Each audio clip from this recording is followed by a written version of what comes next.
Okay, so you've sent in all those sources, and we're going to try and pull out the most important information for you today, basically giving you a bit of a fast track to being informed.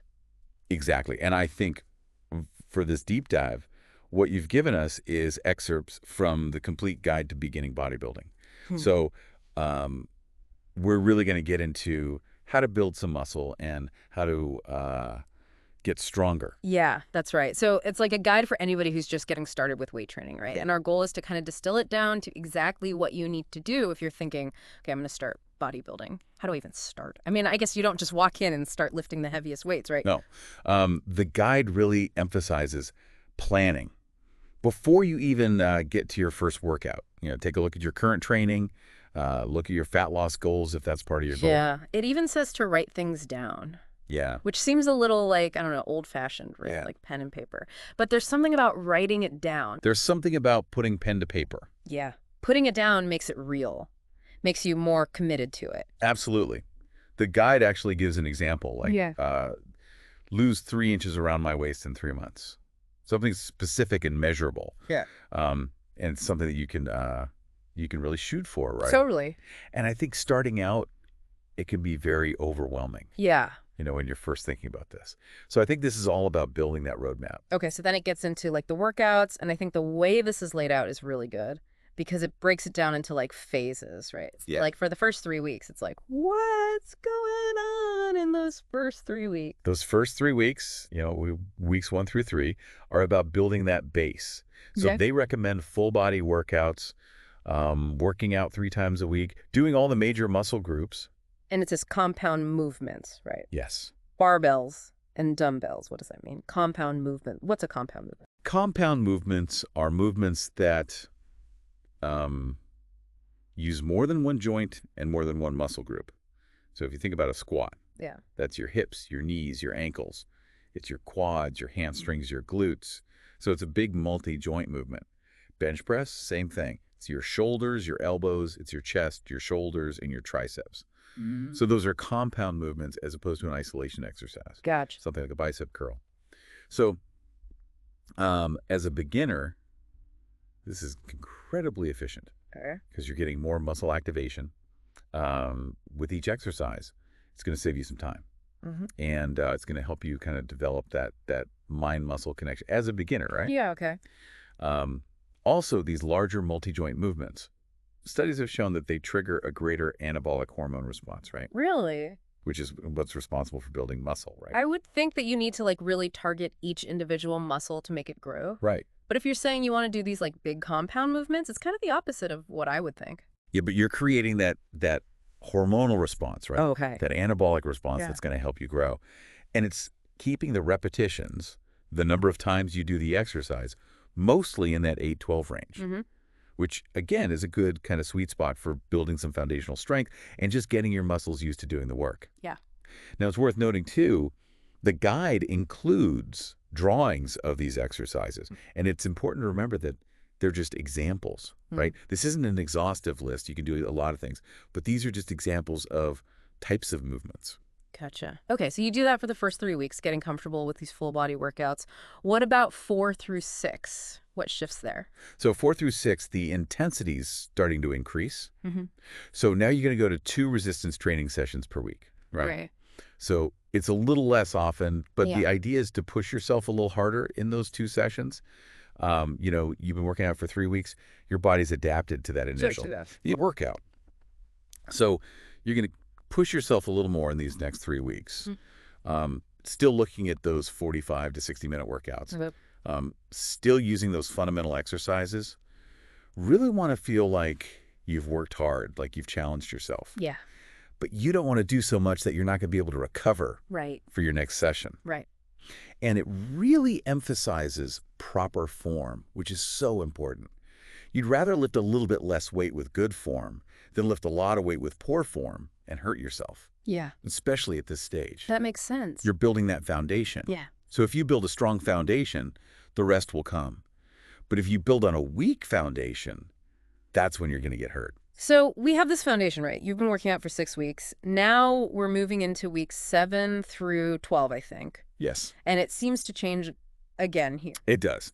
So now we're going to start to incorporate a little more volume and specificity into your training. Yeah. So we're going to start doing a split routine. So rather than working your entire body in every session, you're going to divide it up, typically upper body, lower body. Yeah. And you're going to train 3 times a week, non-consecutive days. Okay. So the idea is that you've now built this foundation. Yeah. Your body's getting used to the demands of training. Yeah. And now this split's going to allow you to dedicate a little more focus to each muscle group, giving them a little more time to recover. And the guide actually gives an example of a weekly schedule.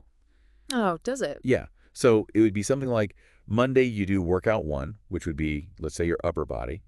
Then Wednesday you do workout 2, which is your lower body.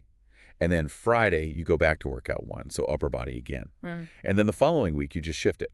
So you do workout 2 on Monday, workout 1 on Wednesday, workout 2 on Friday, and so on and so forth. Okay. So you're alternating. That makes sense. Those 2 different workouts throughout the week. Yeah. And again, you're still working in that 8-12 rep range, because that's a proven range for muscle growth. Yeah. But as you become more comfortable with the exercises, with the movements, you can start to explore that upper end of that range if you can maintain good form.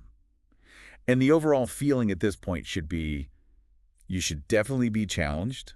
You should be feeling like your body is adapting and it's ready for that increased stimulus. So it gives all these examples, right? Yeah. Of all the exercises you should be doing, and not just the exercises, but how to do them. Yes, exactly. Which is super important. Super important. So let's get into some of that. So for the leg press, how does it say to do that?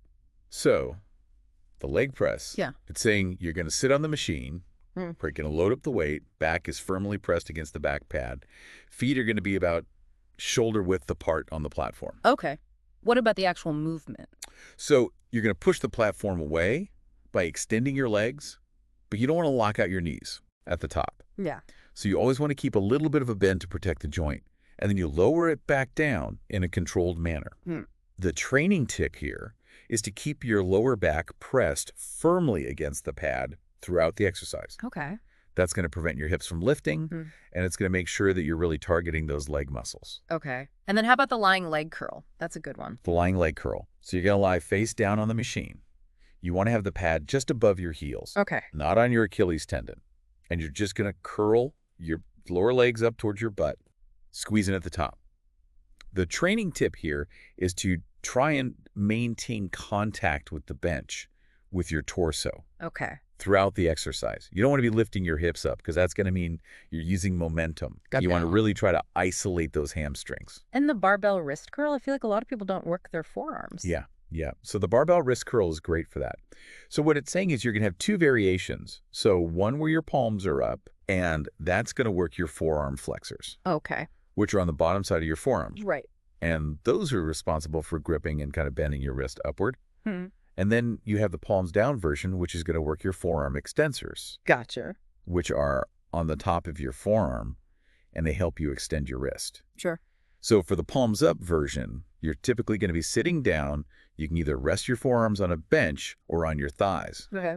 You're going to hold the barbell with an underhand grip, and you just curl the bar up by flexing your wrist. For the palms down version, you're using an overhand grip. Okay. And you're going to let the bar roll down a little bit towards your fingers, and then you're going to curl it back up using only your wrist movement. The training tip for both of these is to try and keep your forearms stationary.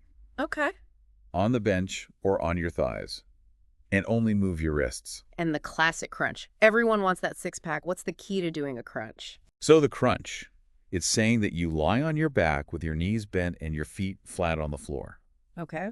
Your arms can either be crossed across your chest or placed lightly behind your head. The big thing is don't pull on your neck.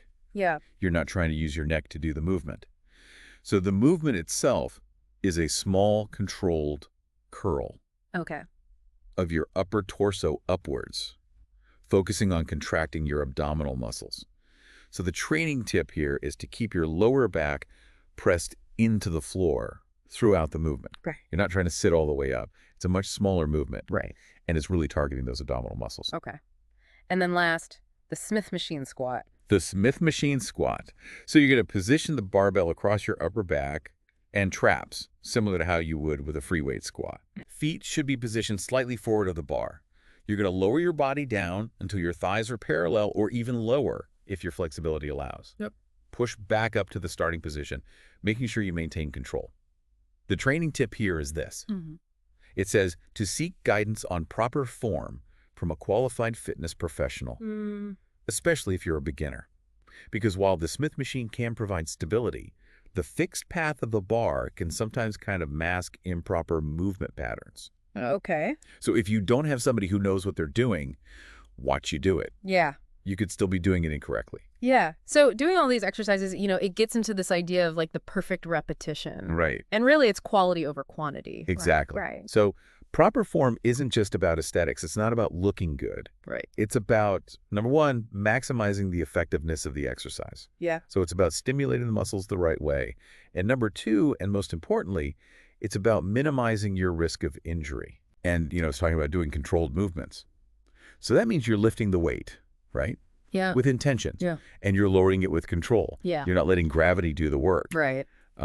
You really want to be feeling the muscle that's working during each repetition. Right. And maintaining tension on those muscles throughout the range of motion. So that means when you're lifting it and when you're lowering it, it specifically says don't use momentum. Yeah.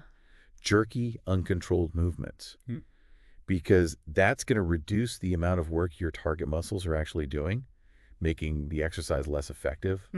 And also, it can put unnecessary stress on your joints and your connective tissues, increasing your risk of strains and other injuries. So you're doing all this work, but then it's also important to rest. Right? It is. Yeah. And this is something that a lot of people miss. Yeah. Your muscles don't grow while you're working out. Right. They grow when you're resting. It's that recovery phase that's so important. And it recommends 7 to 8 hours of sleep per night, which I know a lot of people don't get. Yeah. But that's really important to let your body repair the muscle tissue that's broken down during your workouts. And it says, don't overtrain. Listen to your body. Yeah. If you're excessively fatigued, if you're having persistent muscle soreness, or if you're noticing that your performance is declining. Those are warning signs. Those are warning signs. Yeah. You're pushing too hard and you need to back off. Yeah. And, pushing yourself without resting can hinder your progress and actually lead to setbacks like injury or burnout. Yeah. Okay. So this is interesting because it talks about cardio too. Yeah. So even though you're bodybuilding, which is more of this weight training, resistance training, it's still important to do cardio. Super important. Why is that? It's good for your overall health and well-being. It's going to improve your cardiovascular health. It's going to help with things like heart function and endurance. Yeah. And it can actually aid in the recovery process between those resistance training sessions. So it's increasing blood flow, helping to clear metabolic byproducts from the muscle. And it's recommending things like brisk walking, cycling, swimming, getting out there. Okay. And getting your body moving. 2 to 3 sessions a week, 20 to 30 minutes at a time. Yeah. It gives you this nice little formula you can use to estimate your target heart rate zone. So you take 220, subtract your age, and that's your estimated maximum heart rate. And then it's saying you want to work within 60% to 80% of that maximum during your cardio sessions. Okay. Gotcha. So that gives you that nice little range. So lastly, you have all these things that are going to make a difference, all these workouts, you're eating right, you're sleeping, you're doing your cardio. But one of the most important things I feel like is consistency. Consistency is key. So this section is called Sure and Steady. Yeah.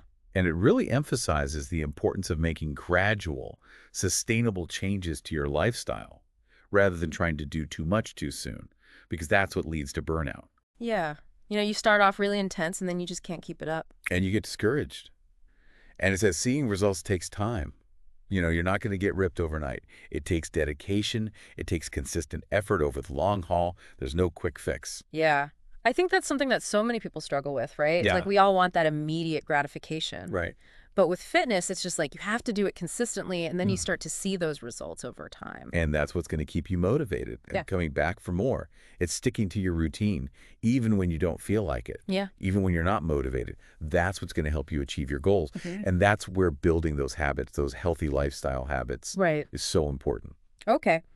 So to wrap it up for you, our listener, this deep dive into the complete guide to beginning bodybuilding has really showed us some core principles. Right.